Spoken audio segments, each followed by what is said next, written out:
अगले माली साल के लिए अब बजट की तैयारियां शुरू हो चुकी हैं और हर सेक्टर की इस वक्त ये कोशिश है कि जो मुमकिन रिलीफ है वो हासिल किया जा सके। चूँकि ज़ाहिर पिछले 2-3 साल पाकिस्तान के तमाम सेक्टर्स ने बड़े मुश्किल देखे हैं इकनॉमिक पॉइंट ऑफ व्यू से, और अपनी अपनी सजेशंस, अपनी तजावीज़ और अपनी डिमांड्स इस वक्त हुकूमत के सामने रखी जा रही हैं। रियल स्टेट सेक्टर में इस वक्त हम अगर जायज़ा लें तो पाकिस्तान में तकरीबन 1 करोड़ घरों की कमी का इस वक्त सामना है।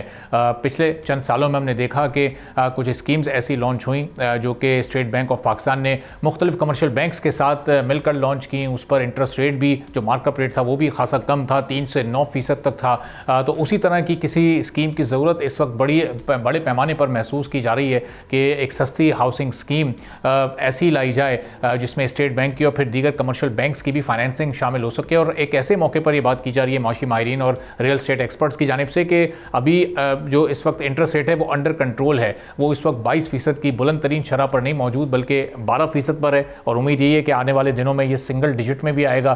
तो जैसे जैसे ये कम होता रहेगा, अगर कोई ऐसी स्कीम अनाउंस होती है, इसकी तैयारी शुरू होती है, तो वो कितनी आसान हो सकेगी और आने वाले बजट में रियल स्टेट सेक्टर के लिए क्या रिलीफ मुमकिन हो सकता है जिससे ये सेक्टर मज़ीद डेवलप हो सके, मज़ीद इसको फ़रोग मिल सके। क्योंकि इससे फिर जुड़ी कोई 5 से 6 दर्जन के करीब ऐसी इंडस्ट्रीज़ हैं कि जिनको भी फिर आगे बढ़ने और चलने का मौका मिलता है। सब्सक्राइब करें और बेल दबाएं ताकि कोई खबर रह न जाए।